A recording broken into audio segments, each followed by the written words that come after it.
Hello मेरे प्यारे बच्चे, तो स्वागत है हमारे YouTube channel the pioneer class में। आप सभी को बता दें कि आज की जो क्लासेज है वो हिस्ट्री की चौथी क्लासेज है। इसके पहले हमने 3 क्लासेस दे चुके हैं। तो जो बच्चे हमारे चैनल पर नए होंगे और वो चैनल को सब्सक्राइब कर लेंगे, क्योंकि ये पूरी की पूरी कंप्लीट हिस्ट्री का आपको कराने वाला है। बहुत जीरो लेवल से हम ऊपर लेवल तक कराने वाले हैं, बहुत हाई लेवल तक कराने वाले हैं। तो आपको बता दें कि इसके पहले जो बच्चे नहीं देखे हैं अगर 3 क्लासेस को, तो डिस्क्रिप्शन में लिंक डाल दिया गया है, जाकर वहां से देख लेंगे। तो आज देखिए हम लोग इसके पहले हमने देखिए डिस्कस किए थे बहुत सारे इसके पहले वीडियो में कि हिस्ट्री क्या है, हिस्ट्री क्यों कितने कालखंडों में बांटा गया है, हिस्ट्री के पिताजी कौन है, बहुत सारी बातें को हमने बात किया था। जैसे इसमें देखिए बता दें, यहाँ पे थोड़ा बहुत हम डिस्कस करेंगे उसको लेकर के। जैसा कि देखिए इतिहास है, वो इतिहास क्या है, तो अतीत के अध्ययन को इतिहास कहते हैं। ओके, और देखिए इतिहास के पिता कौन है, तो पिता हेरोडोटस है। कौन है इतिहास के पिता? हेरोडोटस है।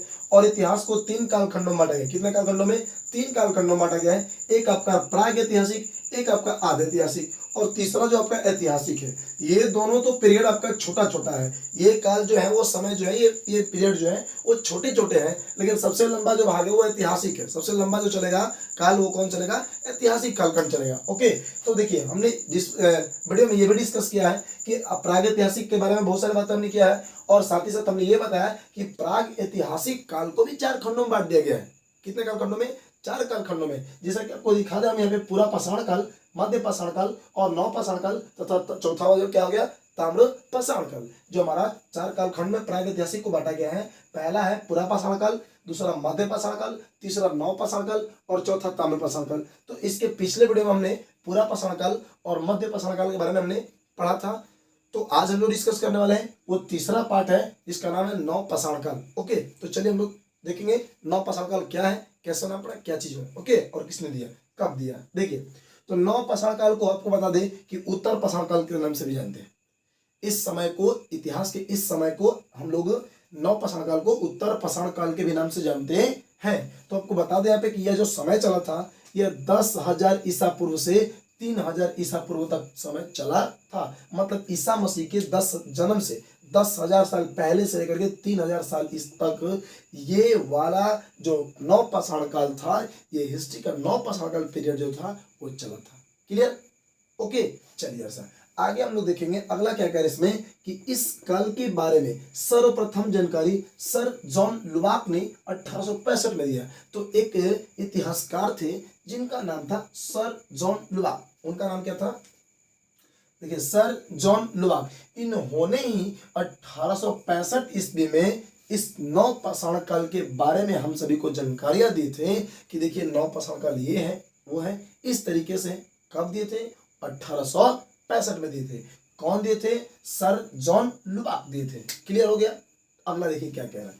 कह रहा है कि इस काल में मानव ने अस्थायी आवास बना लिया। अब देखिए, और साथ ही साथ कृषि तथा पशुपालन की भी शुरुआत कर दिए। देखिए भैया, इसका मतलब क्या हुआ कि देखिए पूरा पाषाण काल जो है और मध्य पाषाण काल जो है, इस समय के जो मनुष्य को आपको बताए हम कि आदि मानव कहते हैं। क्या कहते हैं?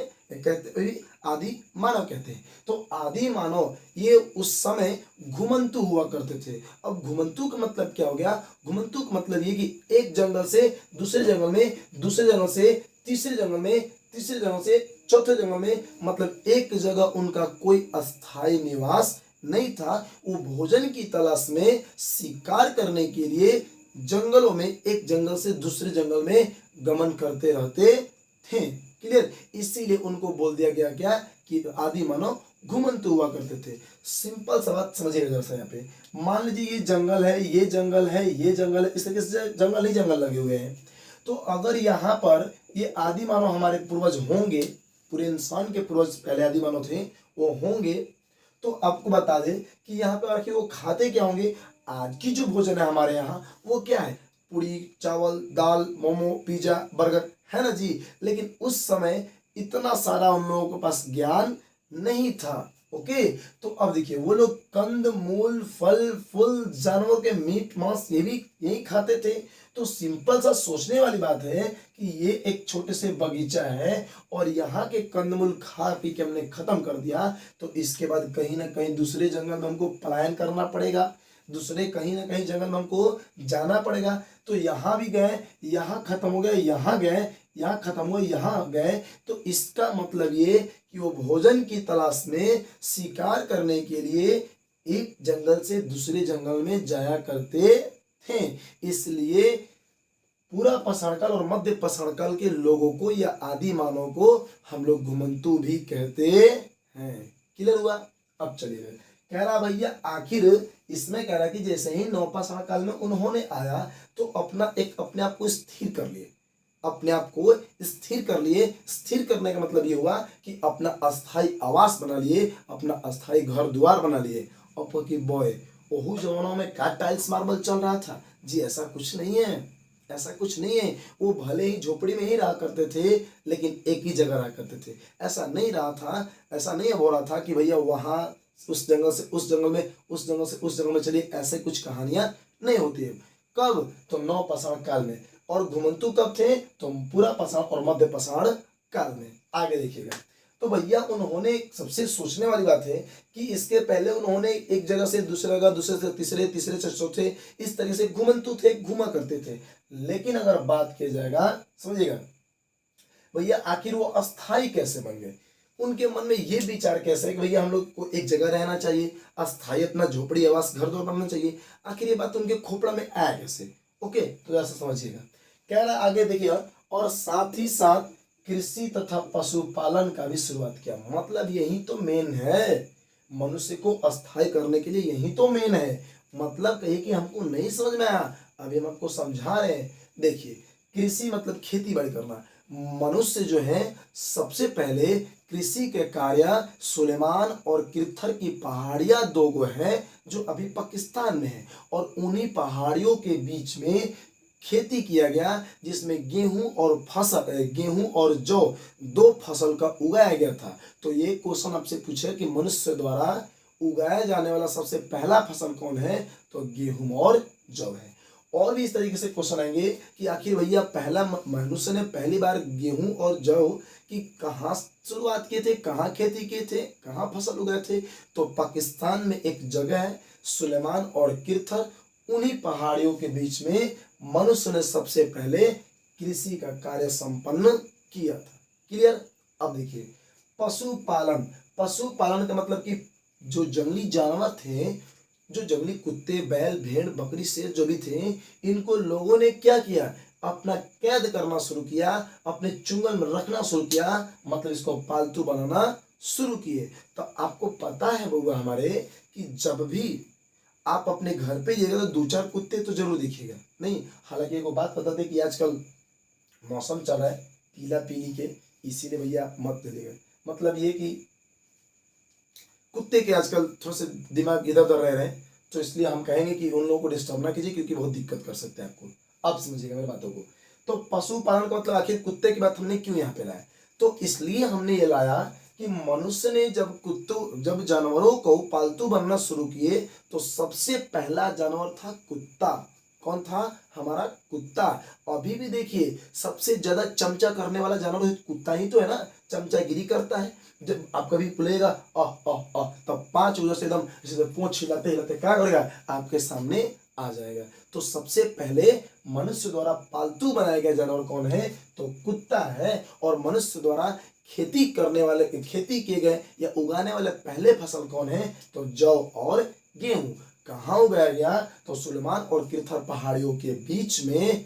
कहाँ है? या ना जो पाकिस्तान में है। कहाँ है? अभी पाकिस्तान में। आगे समझिएगा। तो भैया आप कहिएगा कि इसका अस्थाई से क्या ताल्लुक है? तो आप जरा सा सिंपल सा बात समझिएगा कि अगर हम एक जगह अनाज उगाएं और अनाज उगा दिए तो भैया उगाएंगे तो क्या होगा? खाने से ज्यादा हो गया, और अभी भी होता है खाने से ज्यादा। तो जब खाने से ज्यादा होगा तो आखिर उसको कहाँ तक लेके ढोएंगे? इधर तो ढोएंगे जी नहीं ना, उसको एक जगह हम सोचेंगे उसको स्टोर कर दे। स्टोर करके वहीं पे बैठ के जब होगा तो अपना जरूरत खाते रहेंगे। अब मन करे तो फिर उसको क्या करेंगे? बोते रहेंगे, उगाते रहेंगे फसल। कहिए हाँ। अब समझिए, तो वही हुआ कहानी कि जब लोगों ने कृषि का कार्य शुरू किया, फसल उगा दिए तो फसल ज्यादा हो गया, और जब फसल ज्यादा हो गया तो इसका मतलब ये कि वो फसल को एक दूसरे जगह नहीं ले जा सके, तो सोचे कि एक जगह ही इसको रहा जाए। और मतलब ही तो दुनिया का उस समय से मानव का, उस समय के मानव का मतलब किससे था, सिर्फ पेट है गोदाम भर देना चाहिए, भर गया भैया, भाड़ में जाए दुनिया, क्या क्या चीज होती है, उतना उन लोगों को दिमाग बुद्धि नहीं था। तो सुनिएगा, तो सबसे पहले उन्होंने कृषि का काम किया, कृषि उगाए, मतलब फसल उगाए, और फसल उगाने के दौरान बहुत सारे क्या हो गए, तो बहुत सारे अनाज उत्पन्न हो गए, और वो अनाज को एक जगह से दूसरी जगह नहीं लेके जाना चाहते थे, या जाने में कठिनाई होती थी, इसलिए उन लोगों ने सोचा कि एक जगह इसको स्थिर रख के उसको अगोरा जाए, उसको देखा जाए, उसकी सुरक्षा की जाए, तब तो जाकर लोगों के मन में ये बात है कि भैया हम लोग यहीं पे बस जाए। और जब बस गए तो वही कह रहा है क्या कि नवपाषाण काल में सबसे पहले अस्थाई बनाए थे कौन, मनुष्य। मतलब मनुष्य ने नवपाषाण काल में ही सबसे पहले अस्थाई अपना घर बनाने का शुरुआत की। क्लियर हुआ? अब जरा समझिएगा आगे, देखिए क्या कह रहा है। कह रहा है कि मानव ने इस काल में पहिया तथा मन का मतलब घड़ा की खोज की। अब जरा सा समझिए, ये भी इसी से बात जुड़ा हुआ है। जब हम खेती करेंगे तो फसल ज्यादा होंगी, और जब फसल ज्यादा होगी तो कहाँ भैया, कहाँ रखेंगे उसको, कहाँ इसको लेके ऐसे, एक सेकंड, तो इस तरीके से क्या हम लेके अब फिर खेतों में दोबारा से छीट देंगे जी, लो फिर से नहीं छीटेंगे, उस अनाज को एक जगह कहीं ना कहीं रखेंगे, स्टोर करेंगे ना। तो इसीलिए उसी समय मानव ने इसी पीरियड में, इसी काल में, नवपाषाण काल में पहिए का और मनकी का, मन का मैंने घड़ा के खोज के लोगों ने कोठीला उठीला घड़ा, अभी भी किसी किसी गांव में किसी घरे कोठीला भाड़ जिसको कहते हैं, मट्टी के बड़ा सा बर्तन बना होता है। अब तो हालांकि ड्रम व्रम आ गए एक से, ओके। अब चलिए, तो देखिए इसी कृषि के द्वारा उत्पन्न किए गए फसलों को वो एक जगह स्टोर करने के लिए, भैया स्टोर करने के लिए उन्होंने क्या किया, तो एक घड़ा बनाए, एक मनका बनाए। तो वही कह रहा होगा हमारा क्या, कि हमारी आवश्यकता ही खोज है, आवश्यकता ही क्या है, खोज है। भैया इसको रखने की आवश्यकता हमको पड़ा, हमने खोज कर दिया, यहाँ पे मटका बना दिए।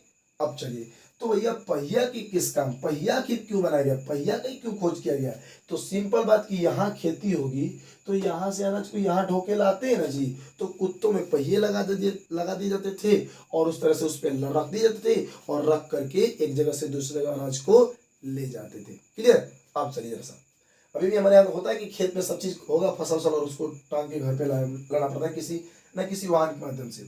अब कह रहा क्या, कर्नाटका के मैसूर के पास, कौन से स्टेट, कर्नाटका, कर्नाटक माने कर्नाटका या कर्नाटक के मैसूर के पास एक संगन कल्लू नामक नवपाषाण कालीन पुरातन स्थल से राख के टीला प्राप्त हुआ है। अब देखिए इसका मतलब क्या है कि कर्नाटक में एक जगह है, वहां पर वह शहर है मैसूर, और उसके गांव एक है जिसका नाम संगन कल्लू, और वो संगन कल्लू में जब हमारे पुरातत्वविदों ने खोज करने गया, पुरातत्वविदों मतलब कि जो इस हिस्ट्री के बारे में जानकारी प्राप्त करते हैं, जो खोज करते हैं, रहते हैं, ओके, रिसर्च करते हैं, तो उन्होंने यह देखा कि अरे बाप, यह तो राख का टीला हुआ है, राख का टीला पूरा राख डील का बनता है ना, ओके।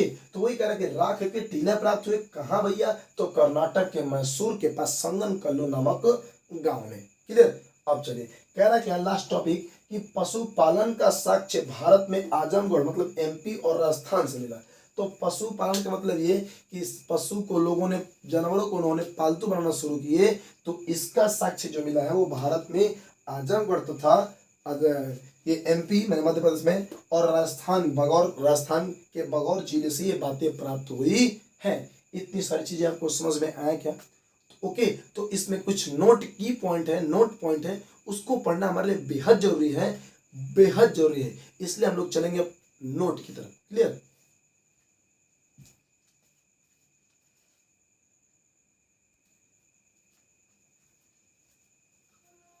तो दोस्तों आज के लिए बस तो दोस्तों आपको ये बातें समझ में आ गई, तो आज के लिए बस इतना ही, मिलते हैं हम लोग फिर नेक्स्ट क्लास में। तब तक के लिए हाँ एक बात समझिए, ये हमारी क्लासेस रोज रेगुलर कंटिन्यू होगा, जो सुबह में आपको बता दें कि 7 से 8 के बीच में आपका हर रोज डेली क्लासेस, ये ज़्यादा लंबा नहीं, यही 10-12-20 मिनट के लिए अपलोड कर दी जाएंगे। आपको अच्छा लगेगा तो आप देखिए, और कौन कौन बच्चे इसको देख रहे हैं इस वीडियो को, और किन किन बच्चों को ये हमारी क्लासेस अच्छी लग रही है, वो जरा सा कमेंट बॉक्स में अपना नाम जरूर लिखिए। ओके, तो फिर मिलते हैं हम लोग नेक्स्ट वीडियो में। जय हिंद जय भारत, राइट हैंड, जय हिंद जय भारत।